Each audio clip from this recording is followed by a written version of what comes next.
कहते हैं नंद बाबा की स्थिति कैसी हो गई। सब लोग बहुत ध्यान से सुनिएगा। नंद बाबा की स्थिति कैसी है गई। एक तो सांसारिक स्वभाव होता है कि हम कुछ भी करते हैं तो हमारा मन होता है कि सबको पता लगना चाहिए, सबके बीच में उसका प्रचार होना चाहिए। हम अपनी एक निजी बात बताएं, बहुत अपनी अंतरंग बात बताएं। कथा का प्रचार होता है, कथा में जो उत्सव मनाया गया उसका प्रचार होता है। वो करना आवश्यक इसलिए क्योंकि आज का युवा उसी से ही समझता है, उसी से ही जानता है, उसी को देख करके कथा में आता है। पर हम निज रूप से क्या करते हैं उसका प्रचार करने का बिल्कुल मन नहीं होता।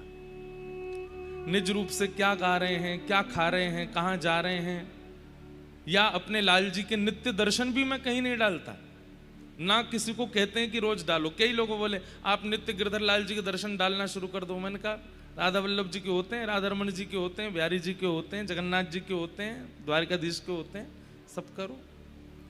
और ये तो आचार्यों ने कहा है, अपनी सेवा जितनी गुप्त रखोगे उतने अनुभव होंगे। आज भी श्रीनाथ जी का एक भी फोटो आपको नहीं मिलेगा सोशल मीडिया पे। प्रेम का एक स्वभाव है, प्रचार करने से घटता है। हम कहना तो नहीं चाहते पर कह देते हैं। दंपतियों को भी प्रयास करना चाहिए। जब विवाह हो जाता है ना, आजकल एक ट्रेंड चला है कि अपनी हर निज वस्तु को सबके सामने खुलासा कर देना। और इसी के कारण आज का युवा, आज की जनरेशन शादियों के बाद में बहुत कुछ अनुभव करती है। पति पत्नी आपस में बात नहीं करते, उनकी बातें भी केवल इसलिए होती हैं कैमरा सामने लगा है, चलो सबको तो दिखेगा कि हमारी बात चल रही है। कैमरा बंद होती है, एक दूसरे में लात घुसा पड़ते हैं। ऐसा जीवन हमारा हो गया है। कहां किसी समय में व्यक्ति अपने लिए जीता था, आज ये डिब्बा के लिए जीते हैं लोग। ये सामने धरे हैं जो, मैं तो 2-3 बार बोल चुका हूं कि कभी ऐसा समय आवेगा, कथा सुननी है तो पंडाल में आके सुनो, कहीं उसका प्रसारण नहीं होगा। आओ बैठ करके सुनो, सुन करके जाओ। पर ये असंभव है, नहीं हो पाएगा ऐसा। पर हमें अपने आप प्रयास करना चाहिए। प्राइवेटली जितना हो सके प्रचार से बचो। हम कथा वक्ता हैं इसलिए हमारी मजबूरी है यहां बैठ करके अपनी कथा का प्रचार करना, या यहां होने वाले उत्सवों को, क्योंकि उससे बहुत लोग प्रेरणा लेकर के स्वयं भी करते हैं। पर निजी भाव में जो है वो प्रचार करने का बिल्कुल मन नहीं होता, और ये होना भी नहीं चाहिए। जितना हो सके उसको घटाओ।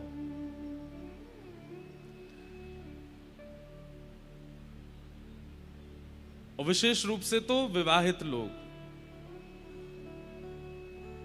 पत्नी के बारे में, पति के बारे में, आपस में बातों के बारे में, घूमने कहां गए, क्या कर रहे हैं, क्या नहीं कर रहे हैं, सबका प्रचार नहीं होना चाहिए। शास्त्राज्ञा है, आचार्यों की आज्ञा है, प्रेम बतावे से प्रेम घटे, प्रेम प्रचार करने से प्रेम घटता है। हमें बहुत अनुभव होता है। हम गिरधर लाल जी के कई भाव यहां बता देते हैं, बहुत दिन तक वो अनुभव नहीं कराते। फिर अब प्रयास करते हैं, कहीं भी पॉडकास्ट में जाते हैं, कथा में लोग बाग पूछते हैं कोई अनुभव बताइए लाल जी का, तो मैं पुराने ही बताता हूं, नए नहीं बताता। क्यों? क्योंकि अनुभव किया कि बताते ही बहुत महीनों तक ठाकुर जी फिर अनुभव नहीं कराते। इसलिए भैया प्रचार भक्ति का करो, प्रचार ऐसे भावनाओं को करो जिससे व्यक्ति सुधर रहा हो। पर अपनी निज स्थिति का ज्यादा प्रचार मत कीजिए, अपने प्रेम का ज्यादा प्रचार मत कीजिए, वो घटेगा। नंद रानी यशोदा ने 6 दिन तक लाला का दर्शन नहीं कराया किसी को। सुन रहे हैं बात? नंद बाबा भी आते हैं, आकर के नंद रानी यशोदा मैया के कक्ष में जामे, तुरंत यशोदा मैया ऐसे लपेट लिए, लाला को हृदय से लगा लेती हैं। नंद बाबा कहें मैं बाबा हूं लाला को, हैं मोती छुपाए रही हो, वो नजर लग जाएगी, मेरो लाला नीलमणि है, मेरो लाला तो मेरो हृदय को है, मैं नहीं दिखाऊंगी। अरे नेक तो दिखा दो। नंद बाबा को प्रार्थना करनी पड़ती, तब मैया नेक दिखावे लाला को। वास्तव में पूतना मर्दन जो लीला हुई ना, उसके पीछे कारण क्या था? एक तो ब्रजवासियों को दर्शन नहीं हो रहे ठाकुर जी के, यशोदा मैया कोई को दिखाई नहीं रही हैं। और दूसरी बात, ब्रजवासियों को तो फिर भी चलो वीवीआईपी कल्चर आज से ही नहीं है, हमेशा से ही है। यशोदा मैया भी वहां पे अंदर लाला को लेके बैठी हैं, तो नंद बाबा कह रहे हैं अरे दूर की बुआ आई है उन्हें तो बुला ले। हाँ उनको बुला लो भीतर। अरे तेरी सहेली आई है महातेवा को तो बुला लो, मुलाहवा को बुला लो। तो बेचारे बाहर तो खड़े तो हजारों लाखों वैष्णव है, लेकिन भीतर कुछ ही जा पा रहे हैं। तो जो भीतर जाते हैं बाकी के लोग उनको देख करके घर आते हैं, फिर अरे ये आएगो पहले ये भीतर चलोगो, हमें नहीं मिले हैं लाला के दर्शन। मानवों को तो चलो फिर भी किसी ना किसी प्रकार से अंदर जाके लाल जी के दर्शन हो रहे हैं, लेकिन गौशाला में बैठी भाई गैया वो मन में विचार कर रही है कि अभी तो 3-4 साल तक हमको तो दर्शन होंगे ही नहीं। ये नंद घरानंद भयो जय कन्हैया लाल की ब्रजवासी गा रहे हैं, हमारे कानों को ये अच्छा नहीं लग रहा है। क्यों? इनको तो दर्शन होंगे, हमको कब मिलेंगे ठाकुर जी? तो ये भावना गायों की ठाकुर जी तक पहुंची। तो गोद में पौड़े भाई लाल जी ने मन में विचार किया गैयान को कैसे दर्शन दूं। तब भगवान ने पूतना बुलवाई, राक्षस ने भेजी, वो तो कंस ने भेजी। अत्यंत सुंदर रूप बना करके आई पूतना। आई पूतना का जैसे पयोधर पान किया, भगवान ने उसके प्राणे शमम रोष शमन वितो पिबत, जैसे ही प्राण पीने शुरू किए विशाल पूतना का रूप होता चला गया।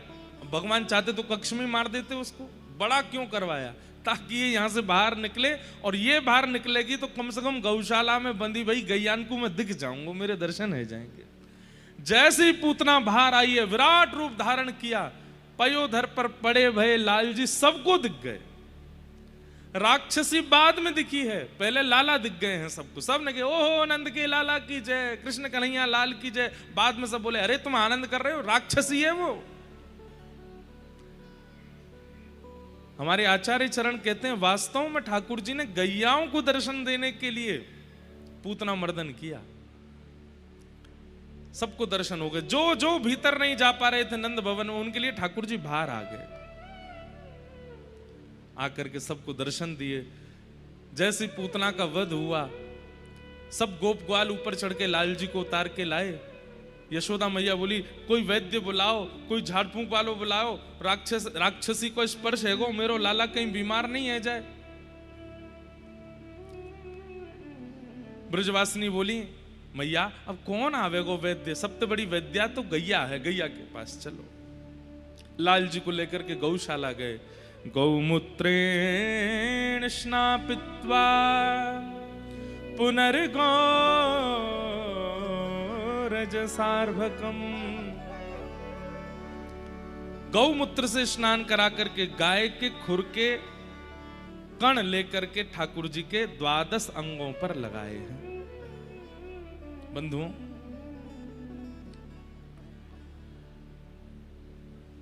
छोटे छोटे बालक जिनके हैं मैया, उनसे हमारी प्रार्थना है जब तक बालक आपके कंट्रोल में है तब तक तो कम से कम हफ्ता में 1-2 बार उसको गौशाला ले ही जाया करो। गायों की सेवा, गैया की पूंछ से झाड़ा, गाय की खुर की रज इकट्ठी करके ले आओ। व्रज रज कई जगह हमने सुना, कई लोग प्रश्न भी पूछते महाराज जी व्रज रज लाना अलाउ होता है कि नहीं होता। अब हमारी बात सुनो, बात उठी है तो कह देते हैं।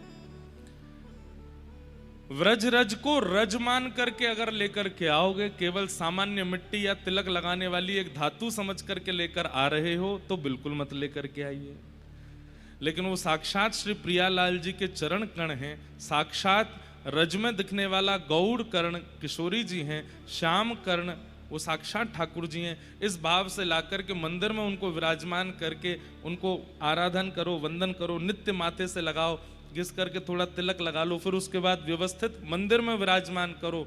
इस प्रकार से यदि रज की सेवा करोगे तो रज लाने की अनुमति है। पन्नी में पड़ी हैं, कोने में ड्रॉवर में पड़ी हैं, किट में डाल रही हैं, सुबह सुबह नहा धो के लगा लेते हैं, तो फिर रज का एक प्रकार से अपराध है। हमारे कई परंपराएं हैं वृंदावन की।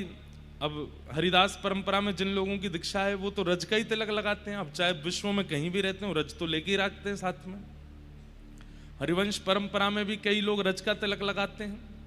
हमारी निम्बार्क परंपरा में भी कई लोग गोपी चंदन रज का तिलक लगाते हैं। कभी कभी मैं भी श्री वैष्णव रामानुज परंपरा में वैसे तो श्वेत पासे का तिलक है, पर 3 तिलक लगाने की अनुमति है, या तो पासा या घिसा हुआ केसर चंदन या रज, तीर्थ की रज।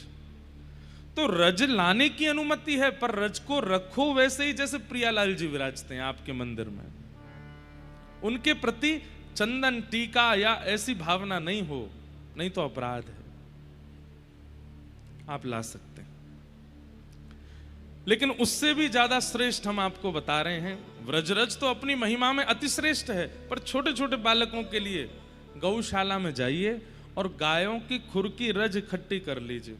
वो सुबह उठते ही रोज उनको थोड़ा सा जमुना जल या फिर गुलाब जल में मिला करके थोड़ा थोड़ा तिलक लगाओ। भक्ति वर्धन भी होगा, नजर गुजर भी नहीं लगेगी, वो बालक सर्व रूपेण स्वस्थ ही रहेगा। गैया का मूल्य और महत्व हम जानते नहीं है, हमारे लिए वो जीव मात्र रह गई है। ठाकुर जी देखिए 6 दिन बाद जैसे ही पूतना आई है, राक्षसी से निवृत्त होने के लिए गौशाला गए, गौमूत्र से स्नान करके गौ रज को अपने माथे से लगाया है। ऐसी गौ के प्रति प्रीति हमारे चित्त में नहीं है। हम एक बात कथा में कहते हैं, नाम के प्रति निष्ठा हो गई, धाम के प्रति निष्ठा हो गई, कथा के प्रति निष्ठा हो गई, लेकिन ठाकुर जी को जो जो प्रिय है उनके प्रति अगर हमारी निष्ठा नहीं हुई तो भी हम ठाकुर जी से दूर हैं। आप नाम जप करते हैं, वृंदावन जाते हैं, कथा सुनते हैं, ये 3 निष्ठाएं आप में परिपूर्ण हैं। अब इसके बाद क्या करना है? ठाकुर जी को जो प्रिय है उनके प्रति निष्ठा बढ़ाओ। ठाकुर जी को सर्वप्रथम प्रिय कौन है? गौ, गैया। गैया बहुत प्रिय है ठाकुर जी को। मैं कहता हूं जिन लोगों को गैया से डर लगता है, ठाकुर जी को उनसे डर लगता है। जैसे गैया देख करके लोग बाग, ओ दूर रखो दूर रखो, ऐसे ही आप भी राधारमण जी जाते होंगे तो राधारमण जी दूर रहे दूर रहे दूर रहे, पास मत आइयो, मुंह तो डर लगे भैया, तू गैया ते डर है। जिसको गौ गोबर और गौ मूत्र से घृणा होती है नाक बंद कर लेता है। ऐसा भक्त जब अपने ठाकुर जी का भोग लगाता है, ठाकुर जी भी नाक बंद कर लेते हैं। तो मेरी गैया में घृणा हो गए, मुंह तोते है रही है। सबसे पहले हरि को जो प्रिय है उन वस्तुओं से भी प्रेम करो, तो सबसे पहले है गाय। दूसरे नंबर पर प्रकृति, चाहे वो वृक्ष हो, चाहे वो मिट्टी हो, चाहे वो नदी हो, चाहे वो पहाड़ हो, चाहे वो आकाश हो, प्रकृति से बहुत प्रेम करते हैं ठाकुर जी। पूरी कृष्ण लीला में प्रकृति संवर्धन किया ठाकुर जी ने। हमारी बात बहुत ध्यान से सुनिए, ये कोई मनगढ़ंत बात नहीं कह रहे हैं, आपकी भक्ति वर्धन करने का ये विषय बता रहे हैं आपको। कई लोग कहते हैं नाम जब खूब कर रहे हैं लेकिन हमारे चित्त में प्रेम बढ़ ही नहीं रहा, विरह बढ़ ही नहीं रहा। क्यों? ये आपके चाहने से नहीं बढ़ेगा। ठाकुर जी को आपसे प्रेम होगा तो अपने आप स्वतः सब कुछ बढ़ने लगेगा, और ठाकुर जी को आपसे प्रेम हो उसके लिए ठाकुर जी को जो प्रिय है उनसे आपको प्रेम करना पड़ेगा। उसमें सबसे पहले गौ, दूसरे नंबर पर प्रकृति। प्रकृति से अगर आपको प्रेम नहीं है तो ठाकुर जी को आपसे प्रेम नहीं। कहीं भी ठाकुर जी महल बिहारी नहीं है, हर जगह ठाकुर जी कुंज बिहारी, जो सघन कुंज में रहते हैं। हमारे श्री हितरवंश महाप्रभु के चरित्र में भाव आता है कि जब महाप्रभु जी मदन टेर पर राधा वल्लभ लाल जी को पहली बार लेकर के आए तो कहते हैं वृंदावन की जो वृक्षवल्लरी कुंज हैं वो ऐसी थी कि ऋतु के अनुसार अपनी स्थिति बना लेती थी। जब गर्मी होती थी तो वृक्षों में ही ऐसे छोटे छोटे छोटे छोटे छोटे अवकाश हो जाते थे ताकि हवा पास होती रहे, राधा वल्लभ जी को गर्मी ना लगे। जब वर्षा होती थी तो वही लता पत्र इतने घने हो जाते थे कि छतरी की तरह पूरी वर्षा आगे पीछे से निकल जाए, लाल जी भीगे नहीं। सर्दी हो जाती थी तो वही लता गुल्म इतने घने हो जाते थे कि शीत शिशिर से ठाकुर जी को गर्मी ना लगे। ठाकुर जी तो लता बिहारी हैं, कुंज बिहारी हैं, पत्र बिहारी हैं, वन बिहारी हैं। महलों में तो वो बाद में बैठे जब आक्रांताओं ने आक्रमण किया। ठाकुर जी जैसा कोई आनंद वाला नहीं, वो तो महादेव तो फिर भी शमशान में बैठते हैं, 4 दीवारी तो वहां पे भी होती है। ठाकुर जी हमारे वृंदावन बिहारी वो तो वन में ही बैठते हैं, उनको वन ही प्रिय है। तो ठाकुर जी की दूसरी प्रिय वस्तु क्या है? प्रकृति। ठाकुर जी की तीसरी प्रिय वस्तु क्या है? वैष्णव। उनको भजने वाले, वो ठाकुर जी को बहुत प्रिय लगते हैं। जो ठाकुर जी को नाम उच्चारण करें, ठाकुर जी की सेवा करें, ठाकुर जी की कथा सुनावें, ठाकुर जी की कथा सुने, ठाकुर जी के उत्सव मनावें, जितने भी भक्त वैष्णव हैं ठाकुर जी को बहुत प्रिय लगते हैं। उनसे प्रीति। गैया से प्रेम करो, प्रकृति से प्रेम करो, वैष्णवों से प्रेम करो। ये तीन प्रीति यदि प्रगाढ़ रूप से आपके चित्त में विराजमान हो गई तो हम हस्ताक्षर करके अपनी जिम्मेवारी पर कह रहे हैं कि ठाकुर जी को आपसे प्रेम हो जाएगा। अगर ये तीन प्रीति आपके चित्त में है तो कीर्तन से प्रेम होना बड़ी बात नहीं है। कीर्तन में भी एक आकर्षण होता है। जब कोई व्यक्ति कीर्तन करता है, उन्माद मृदंग बजाता है, मंजीरा बजाता है, तो अपने आप कई बार नास्तिकों का भी आकर्षण हो जाता है। अरे मजा आ रहा है भाई, कीर्तन हो रहा है, थोड़ा हम भी नाच लें। कीर्तन में आकर्षण स्वाभाविक होता है, दर्शन में आकर्षण स्वाभाविक होता है। ठाकुर जी का खूब सुंदर श्रृंगार किया, उसमें आकर्षण हो जाता है। प्रसाद में आकर्षण स्वाभाविक होता है। इतने बढ़िया बढ़िया व्यंजन ठाकुर जी को पधराए गए, पा करके कई बार आकर्षण हो जाता है। तो प्रसाद से प्रीति होना, दर्शन से प्रीति होना, कीर्तन से प्रीति होना, इसमें बहुत बड़ी बात नहीं है। लेकिन कथा से प्रीति होना, गौ से प्रीति होना, प्रकृति से प्रीति होना, वैष्णवों से प्रीति होना, यह सामान्य बात नहीं है, यह विशेष बात है। अगर ये चार प्रीति आपके चित्त में है, कथा, गौ, प्रकृति और वैष्णव, तो मुझे ऐसा लगता है कि ठाकुर जी को आप प्रिय लग जाओगे। गैया लगे हो अति प्यारी, जग पालन हारी, गैया लगे हो अति प्यारी, जग पालन हारी, गैया। ठाकुर जी को गैया बहुत प्रिय है। यशोदा मैया ने लाल जी को ले जाकर के गौमूत्र से स्नान कराया, गौरज को सिर से अंग तक लगा। आपको पता ठाकुर जी वंशी क्यों बजाते हैं? एक वैष्णव की कथा में हम सुन रहे थे, एक संत बता रहे थे, एक दिन गैया दौड़ी दौड़ी ठाकुर जी के पास गई। ठाकुर जी बोले, एरी तू इतनी घबरा काई को रही है? कौन ने तू को श्रम कियो?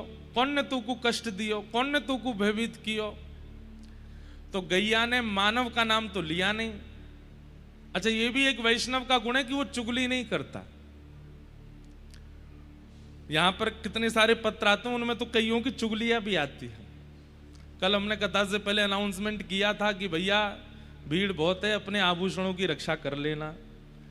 अब हमें पता है दो चारों के तो उड़े होंगे, तो वो कह रहे हैं कि हम महाराज जी पे ही केस करवाएंगे, यही दिलवाएं हमारे आभूषण। कथा में आए थे हम तो पहन के, कैसे उड़ गए। महाराज जी नहीं छोड़े, बताओ चुगली में। एक ने पत्र लिखा है, बोले महाराज जी दधी काना अगली बार से इतनी जोर से मत करना, हमारे ऊपर थोड़े से कंकड़ गिर गए, जे गिर गए, आदमी गिर गए।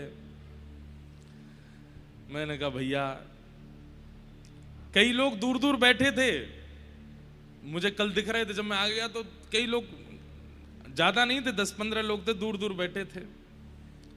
मैं तो खूब प्रयास किया कि इन पर पड़ जाएं 2-4 छींटा, और वो इतनी दूर थे कि ताकत नहीं पड़ी। तो जिनको ऐसी दिक्कत हो जाती वो दूर ही खड़े रहो, कौन कह रहा हो कि यहां आओ बीच में। अब भैया बीच में आओगे लाल जी के उत्सव में तो फिर घर्षण तो होएगा, कछु ना कछु तो होएगा। हाथ पांव सीधे रहे तो उत्सव कैसे हो? उत्सव में कुछ ना कुछ आनंद तो होता ही है। शारीरिक व्यवस्था में, वही बात प्रारंभ में कही ना, व्यवस्थित होकर के उत्सव नहीं होता। उत्सव में तो हम तो व्यास हैं, अब हम अपनी पे आ जाएं तो हम तो व्यासगिरी छोड़े ही नहीं अपनी, हम तो यहीं बैठे रहेंगे, हिलेंगे नहीं, एक बूंद भी हमारे ऊपर नहीं आनी चाहिए। लेकिन हम व्यास हैं, फिर भी देखो सबके बीच आ जा, मैं ऐसे सखा बन के ले घूमो। मेरा तो मन करे कि मैं कूद जाऊं सबन के बीच में, नाच ले, लेकिन डर लगे कि भैया हाथ पाम नहीं बचे तो कोई हाथ ले जाएगा, कोई पाम ले जाएगा, कोई बार ले जाएगा। आप सब लोग बहुत प्रेम करते हैं, पर थोड़ा सा लग जाता है, इसलिए हमको ऐसे रहना पड़ता है। नहीं तो उत्सव में तो मन होता है कि खूब, आपको पता नंद बाबा को कहा कियो ब्रजवासी ने दधी और हल्दी को खूब सुंदर सरोवर बनायो, और वहां में बीच में नंद बाबा खड़े कर दिए। सबन ने अपने पटका से पटका बांध करके एक लंबी रस्सी बनाई और बीच में नंद बाबा को ऐसे पकड़ करके एक तरफ तो ब्रजवासी यहाँ खींचे, दूसरी तरफ तो वहां खींचे। जैसे मंदिराचल पर्वत का घर्षण मानो देवता और दैत्य कर रहे हैं, ऐसे ब्रजवासी नंद बाबा को पकड़ करके कर रहे हैं, बाबा को बधाई हो, बाबा को बधाई हो, घर्षण कर रहे हैं। और नंद बाबा ऐसे आनंद भर करके महाराज आनंदित है रहे हैं। तो उत्सव में तो आनंद होता ही है, उत्सव में तो व्यवस्थाएं छूटती ही हैं। व्यवस्थित होकर उत्सव थोड़ी होता है। वैष्णवों से प्रीति, प्रकृति से प्रीति, गैया से प्रीति, कथा से प्रीति।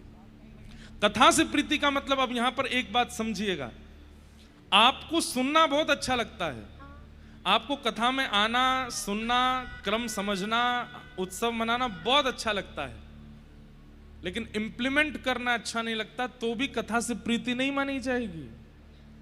आप केवल सुन के आनंदित होके चले जाते हैं, पालन नहीं करते हैं उसका, तो इसको कथा की प्रीति मत मानिएगा। हजारों की भीड़ होती है चंडीगढ़ की कथा में, लेकिन इंप्लीमेंट करने वाले मैं जानता हूं 5 ही हैं, ज्यादा से ज्यादा 6 होंगे, 7 होंगे, अपने जो सुन करके उतारते हैं, धारण करते हैं बात को। तो कथा से मूल रूप से देखा जाए तो चंडीगढ़ कथा में कितने लोग आए थे कथा सुनने? बोले 7 लोग आए थे बस, क्योंकि मूल प्रीति कथा की सुनना नहीं होता। भाई शब्द तो इतने अच्छे अच्छे लच्छेदार वाणी में धड़ाधड़ कुछ भी बोलते रहो, लोग आकर्षित हो ही जाते हैं। बड़े बड़े कवि सम्मेलन होते हैं, कवि अपनी अपनी भाषा में जब बोलते हैं तो लाखों की तादाद में लोग सुनते हैं। तो शब्दों में आकर्षण तो होता ही है, पर उस शब्द को चित्त में धारण करके उसको अपने जीवन में उतारना, ये बड़ी बात है। ये कथा से प्रीति। तो गैया से प्रेम करो, प्रकृति से प्रेम करो, वैष्णवों से प्रेम करो।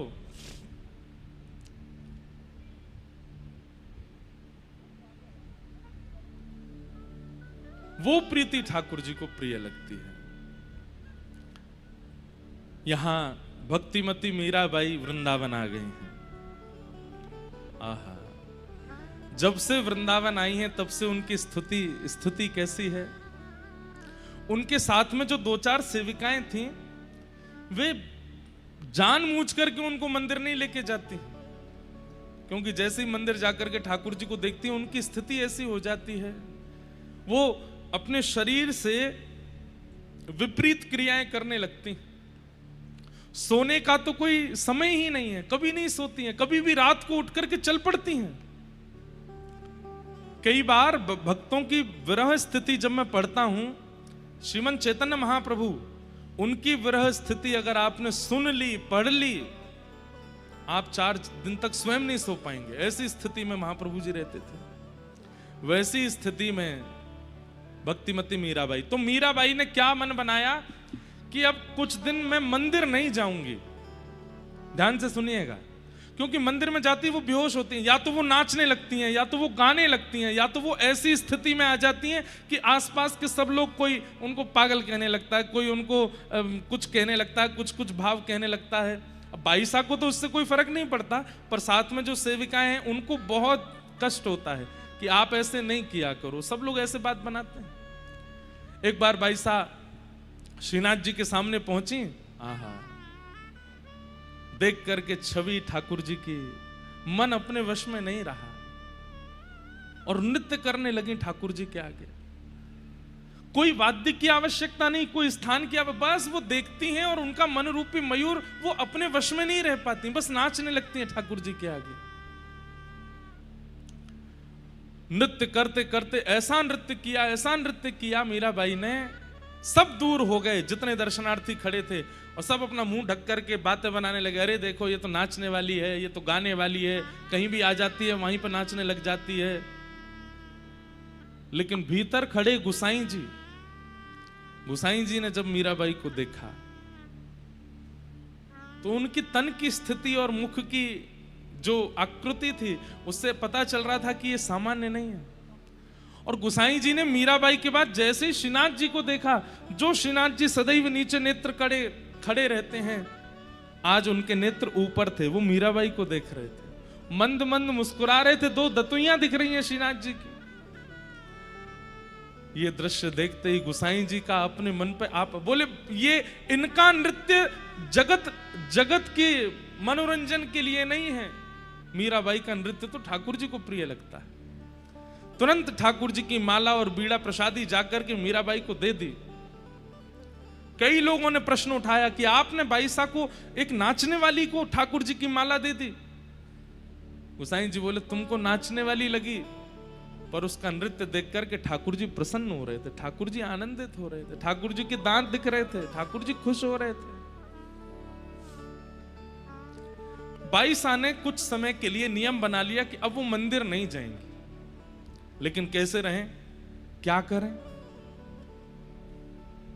तो बाईसा संतों के यहां जाती, जितने संत हैं वृंदावन में सबके दर्शन का उन्होंने नियम बना लिया कि जितने संत हैं सबके पास जाके थोड़ी देर सत्संग करेंगे और वहां बैठ करके उनसे वार्ता करेंगे।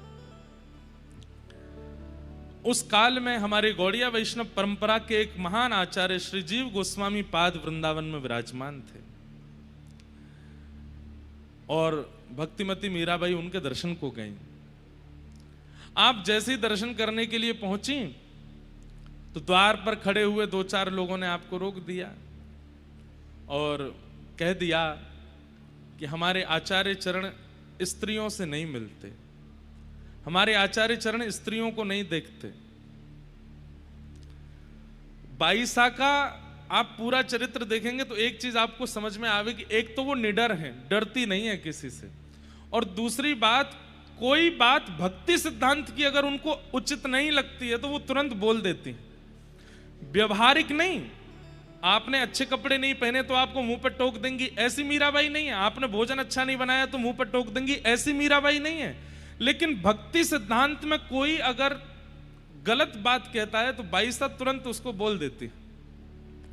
जैसे ही कहा कि हमारे गुरुदेव तो स्त्रियों से नहीं मिलते, बाईसा बोली, अच्छा आपके गुरुजी स्त्रियों से नहीं मिलते? बोले हाँ, मुझे तो ये पता था कि वृंदावन में केवल एक ही पुरुष है, राधा रमण, बाकी सब स्त्रियां हैं। आज पता चला कि आपके गुरुजी भी पुरुष हैं। नहीं तो वृंदावन में तो देवादिदेव महादेव भी गोपी बन करके बैठे हैं, यहां पे पुरुष है कौन दूसरा? आप अपने गुरुदेव से कह दीजिएगा कि वो जब अपने कुटिया से निकलते हैं ना, जितनों को देखते हैं सब स्त्री हैं, वृंदावन में कोई पुरुष नहीं है। वृंदावन में पुरुष तो केवल कृष्ण है। अंदर बैठे जीव गोस्वामी पाद ये बात सुन गए और जैसे ही सुना तुरंत अपने सेवकों को तुरंत भीतर लेकर के आओ। बोले गुरुदेव आपका नियम है स्त्रियों को नहीं देखना। बोले आज ही तोड़ना है और इस नियम को मीराबाई को देख करके ही तोड़ना। बाईसा को बुलाया और जीव गोस्वामी पाद आनंदित हो गए। बाईसा ने दंडवत प्रणाम किया। बोले इतने वर्ष हो गए हमको वृंदावन में रहते रहते, लेकिन हमारे चित्त को आज जैसी शुद्धता, पवित्रता और निर्मलता का अनुभव हुआ है ना, आपकी बात सुन के इतना कभी नहीं हुआ। बंधुओं एक बात सुनिएगा, वृंदावन नियम धारण करने का स्थान नहीं है।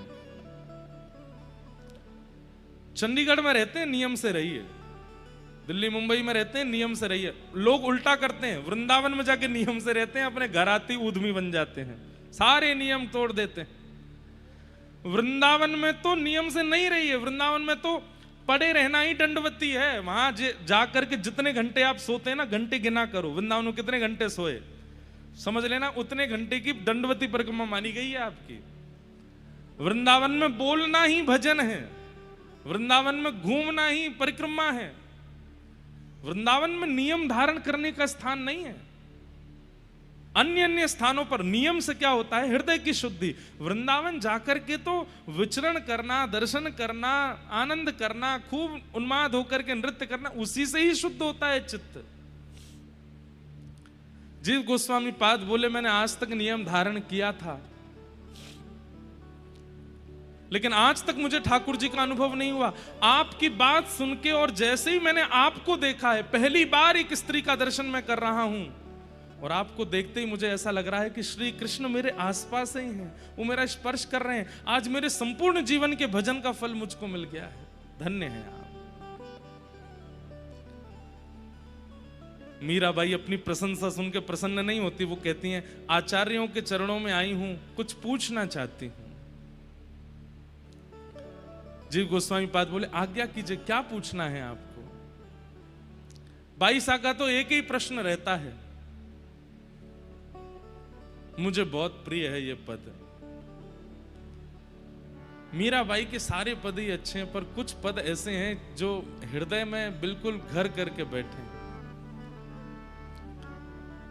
कब हो मिले पिया मोरा गोविंद, कब हो मिले पिया मोरा गोविंद, कब हो मिले पिया मोरा। नेत्र बंद करके आप सब लोग भी एक प्रकार से मानो पूछिए, कब मिलेंगे नाथ मुझको? हमारी उम्र निकली जा रही है, 28 साल के हो गए, 35 साल के हो गए, 40 के हो गए, 50 60 के हो गए, बस इसी भाव में रहती हैं, कब मिलेंगे कब मिलेंगे। धीरे धीरे भावावेश इतना प्रगाढ़ होने लगा मीराबाई का।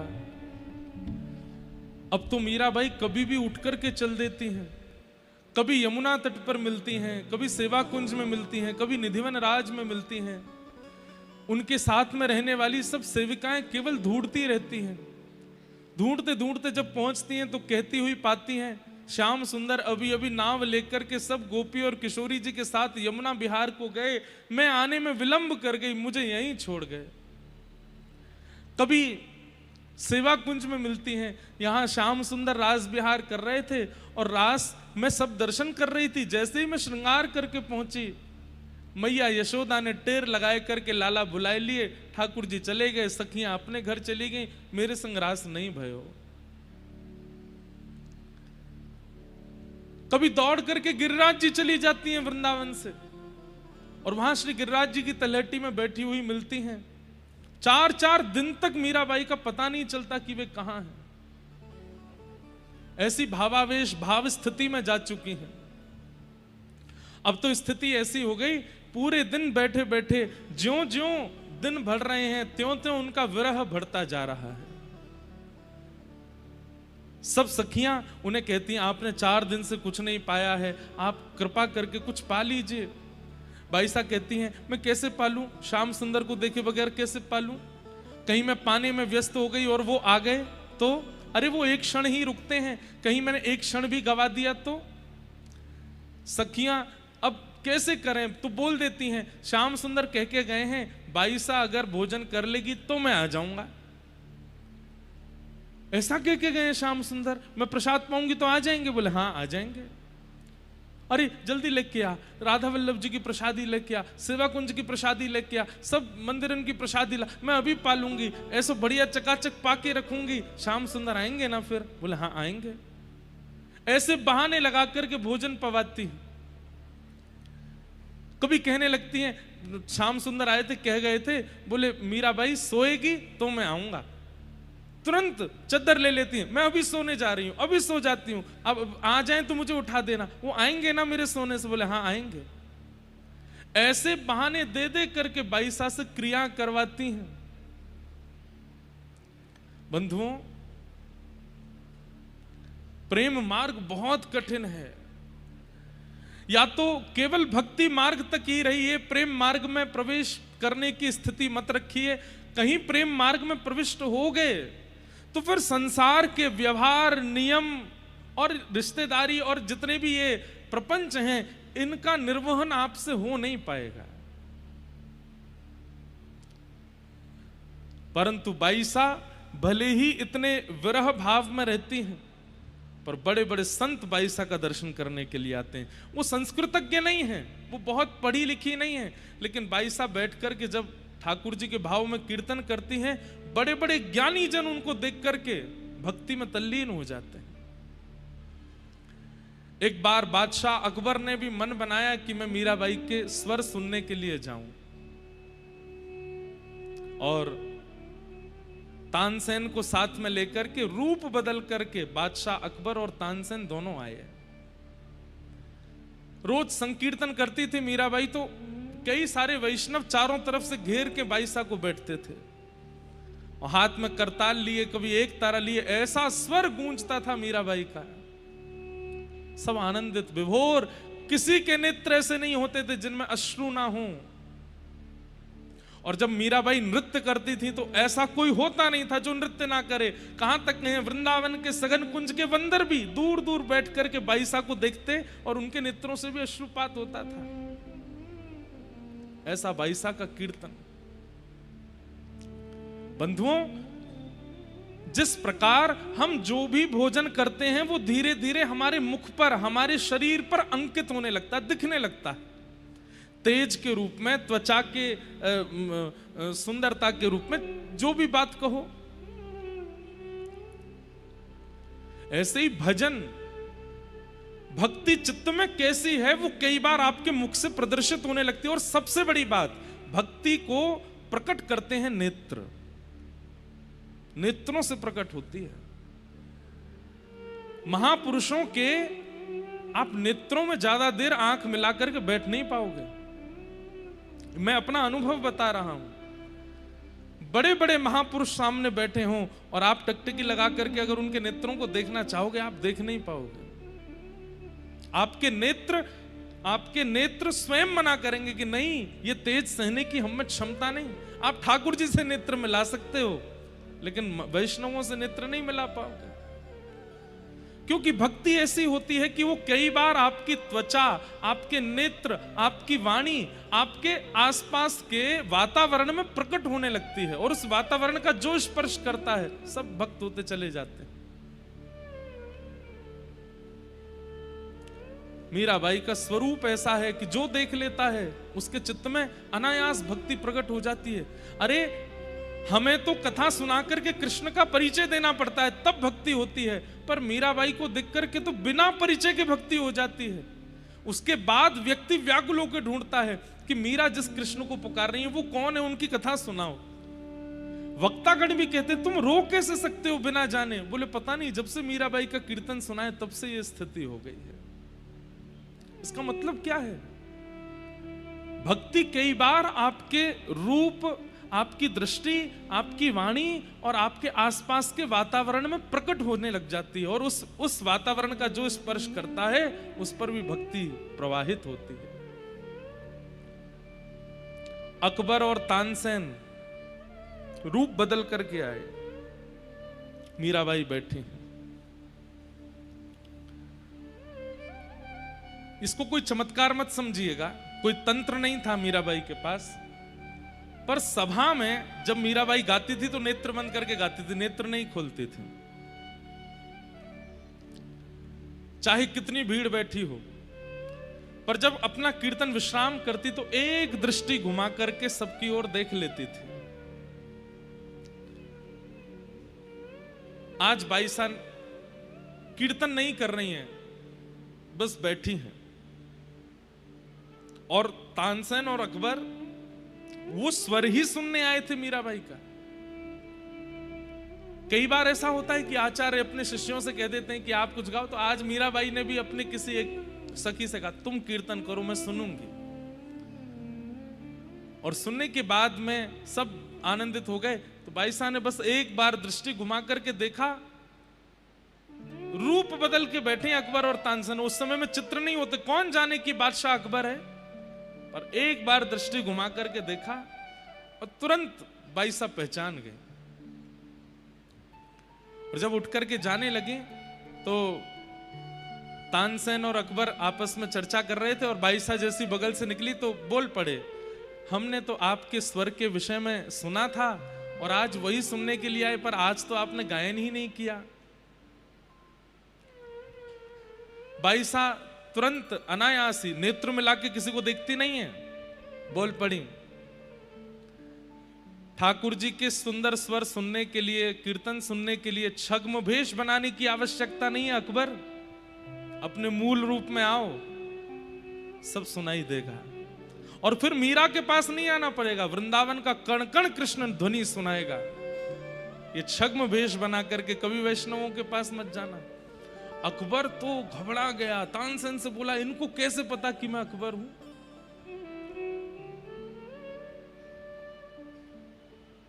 लोग मानते नहीं इस बात को, पर अकबर ने एक बार प्रणाम किया और प्रणाम करके कहा, मैंने बहुत सुंदर स्त्रियों को अपने जीवन में देखा, पर आपको देख करके मेरे मन में विचलनता नहीं, बल्कि और जो विचलनता थी सब समाप्त हो गई। आपको कैसे पता कि मैं अकबर हूं? भाई साहब बोली, भजन केवल कृष्ण प्राप्ति नहीं कराता, कृष्ण प्राप्ति से पूर्व विवेक प्रदान करता है। दृष्टि में, वाणी में, विचार में, बुद्धि में, सब में विवेक आ जाता है। तुम्हारे खड़े होने का ढंग, तुम्हारे नेत्रों का ढंग और तुम्हारे मुखमंडल की आकृति ये बता रही है कि तुम सामान्य व्यक्ति नहीं हो, तुम किसी राज पदवी पर बैठे हो। एक क्षण में मुझे पता लग गया कि तुम अकबर हो। अकबर ने चरण प्रणाम किए और 22 का चित्र अपने, मैंने कथाओं में बताया कि अकबर अपने नमाज करने वाले स्थान पर 5 आचार्यों के चित्र रखता था, जिसमें से एक मीराबाई, एक स्वामी श्री हरदास जी महाराज, गोस्वामी तुलसीदास जी महाराज और अन्य 2 और। नित्य मीराबाई का दर्शन करता अकबर, क्योंकि उनके दर्शन से भक्ति प्रकट होती है। ऐसी भक्ति का स्वरूप मीराबाई ओढ़ करके चलती हैं। परंतु बंधुओं, ठाकुर जी ने भी एक अद्भुत ही लीला की है मीराबाई के साथ। इतना विरह, इतना प्रेम, इतनी व्याकुलता, इतना सब कुछ करने के बाद भी अभी तक ठाकुर जी मिले नहीं 22 को। और एक दिन रात्रि में मीराबाई सोई थी, तभी मधुर वेणु की ध्वनि सुनाई दी वृंदावन में। थोड़ी देर बाद नूपुरों की ध्वनि सुनाई दी। थोड़ी देर बाद द्वार पर मानो किसी ने करुण स्वर में कहा हो, माधवी, अरे मैं तेरी प्रतीक्षा कर रहा हूं, जल्दी आ। मीरा नहीं कहा, माधवी कहा। सब सहचरियां सखियां सोई हैं। मीराबाई तुरंत उठ करके बैठ गई। अपना द्वार खोला तो बाहर कोई नहीं था। निकल पड़ी, कहां जाना है कुछ पता नहीं। कभी जमुना जी की ओर जाती हैं, कभी कुंज की ओर जाती हैं, कभी गिरिराज जी की ओर मुड़ जाती हैं। हार गई, थक गई। एक वृक्ष की ओट में जाकर के रोने लगी, हे श्याम सुंदर, अब मुझ में क्षमता नहीं है सहने की, अब पीड़ा मत दो, अब कृपा करो। मेरे प्राण पखेरु उड़ जाएंगे, मैं भी एक मानव हूं, थोड़ी दया करो मेरे ऊपर दयानाथ, अब मुझसे सहन नहीं हो रहा है। और तभी दिव्य स्वरूप, ऐसी अद्भुत सुगंधी, ऐसे अद्भुत पोशाक, मुख की कांति इतने आकर्षण में कि कोई देख ले तो न्यौछावर हो जाए। चलती हुई एक सहचरी वहां पर आई, कोई और नहीं है, श्री ललिता जी। और ललिता जी आकर के अपना हाथ पसारती आगे, माधवी चल मेरे साथ, श्याम सुंदर बुला रहे हैं। मीराबाई उठ करके देखने लगी और रूप लावण्य देख करके पहले तो मोहित हो गई, इतना सुंदर कभी देखा नहीं। हाथ पकड़ लिया और चलने लगी और धीरे धीरे पूछने लगी, आपने मुझे माधवी क्यों कहा? मैं तो मीरा हूं ना। ललिता जी हंसने लगी, अरे तू जाने ना है, चल अंदर। और जैसे ही एक निकुंज में लेकर के गई हैं, असंख्य गोपियां वहां खड़ी हैं। कोई चमर डोरा रही है, कोई बीड़ा हाथ में लेकर के खड़ी है, कोई पीकदानी लेकर के खड़ी है, कोई वीणा बजा रही है, कोई सारंगी बजा रही है, कोई अलाप लगा रही है। अद्भुत सघन कुंज।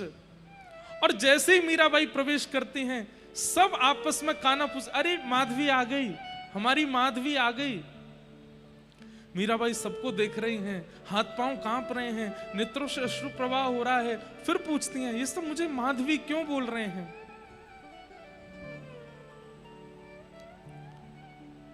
सघन कुंज में अंदर प्रवेश किया और अंदर जाकर के जैसे ही नेत्र उठा करके सन्मुख देखा, आहा, सुंदर रत्न का सिंहासन, और रत्न सिंहासन पर साक्षात श्री प्रियालाल जी सन्मुख विराजमान है। और सन्मुख विराजमान होकर के श्री ठाकुर जी अपनी तिरछी नेत्रों से श्री प्रिया जी को देख रहे हैं और कह रहे हैं, हे श्यामाजू, आज माधवी आई है। मीराबाई तो भावुक हो गए। किशोरी जी ने अपने हृदय से लगाया, किशोरी जी के चरणों में प्रणाम कर रही है माधवी। हे श्यामाजू, आज आपने कृपा करके मुंह पे अनुग्रह किए हुए जो मुंह को यहां कुंज में, ये तो मुंह पे कृपा करे ही नहीं है। इनको मुखमंडल देखने की भी क्षमता नहीं। मीराबाई देख नहीं रही है मुख की ओर, चरण ही देख रही हैं और किशोरी जी से शिकायत कर रही हैं। इतनी पीड़ा, इतना कष्ट, इतना विरह देते हैं, आप समझाती क्यों नहीं हो इनको? हे श्यामाजू, ये सब मुझे माधवी कहकर के क्यों पुकार रहे हैं? किशोरी जी ने सिर पर हाथ फेरा और तुरंत मीराबाई के नेत्र बंद हुए और पूर्व जन्म की जो स्मृति एक बार बचपन में आई थी, वो स्मृति पूर्ण रूप से पुनः आने लगी। जब नख पर गिरिराज जी धारण किए थे श्री श्याम सुंदर ने, तब माधवी नाम की गोपी थी आप, और आपने ठाकुर जी को मुख नहीं दिखाया था, जिसके कारण ठाकुर जी ने आपको कह दिया था कि मेरा मुख देखने के लिए तड़पोगी। वही माधवी ही युगों बाद मीरा बनकर के आई है। यहां सब निकुंज में तुमको माधवी नाम से जानते हैं मीरा।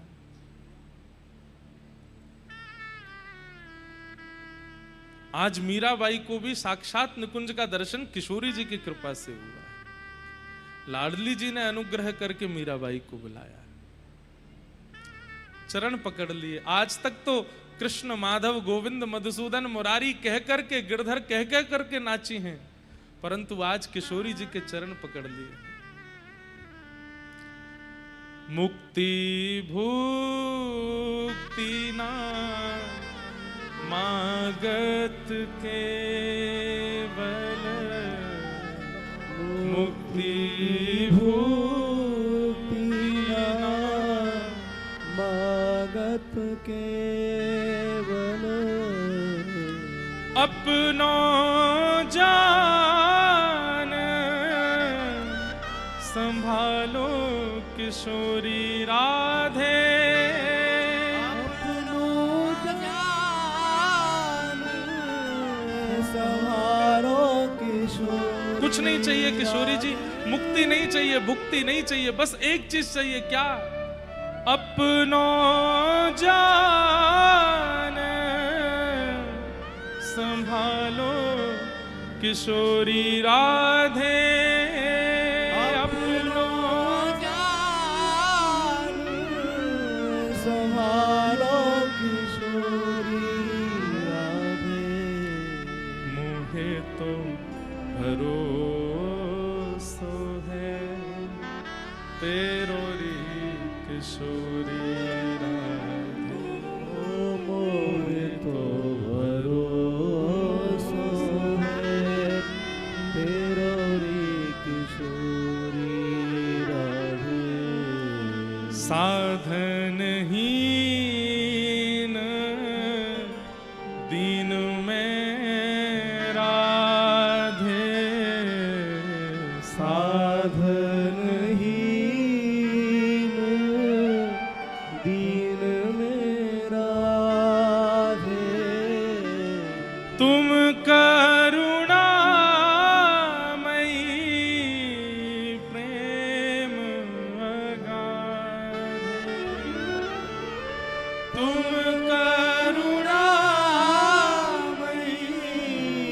प्रेम अगाधे। मुझे तो भरोसा है तेरो री किशोरी राधे, मोहे तो भरोसा है किरोरी किशोरी कहते हैं राधे। मीराबाई का श्रृंगार किया है सब सखियों ने, और श्री ठाकुर जी ने फिर वहां रास किया, और रास में मीराबाई को साथ में मुख्य सखी के रूप में ठाकुर जी ने रास किया। और रास करने के पश्चात आप लोग अब सोच रहे होंगे कि अब तो मीराबाई का जीवन सफल हो गया, लेकिन नहीं, ठाकुर जी तो अभी और विरह देना चाहते हैं। रास विश्राम होते ही ठाकुर जी और किशोरी जी के चरणों में श्री माधवी बैठी है। ठाकुर जी कहते हैं, मीराबाई आज बड़ी प्रसन्न है, दोनों के चरण स्पर्श कर रही हैं, बड़ी आनंद में है।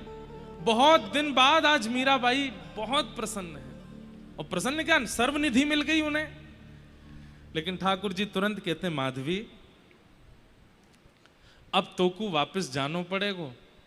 ये सुनते ही मीराबाई पुनः भावुक हो गई, चरण पकड़ लिए, अब मत भेजिए, मैंने बहुत सह लिया है नाथ, अब मुझ में सामर्थ्य नहीं है, आप क्यों इतनी पीड़ा मैंने ऐसा क्या अपराध कर दिया कि आप मुझे इतनी पीड़ा देते हैं? ऐसा कौन सा दोष लगा है मुझे, ये बताइए। आज जब मैं निकुंज में आ चुकी हूं, सब प्राप्त हो गया, फिर मुझे वापस क्यों भेजने की जिद आप कर रहे हैं?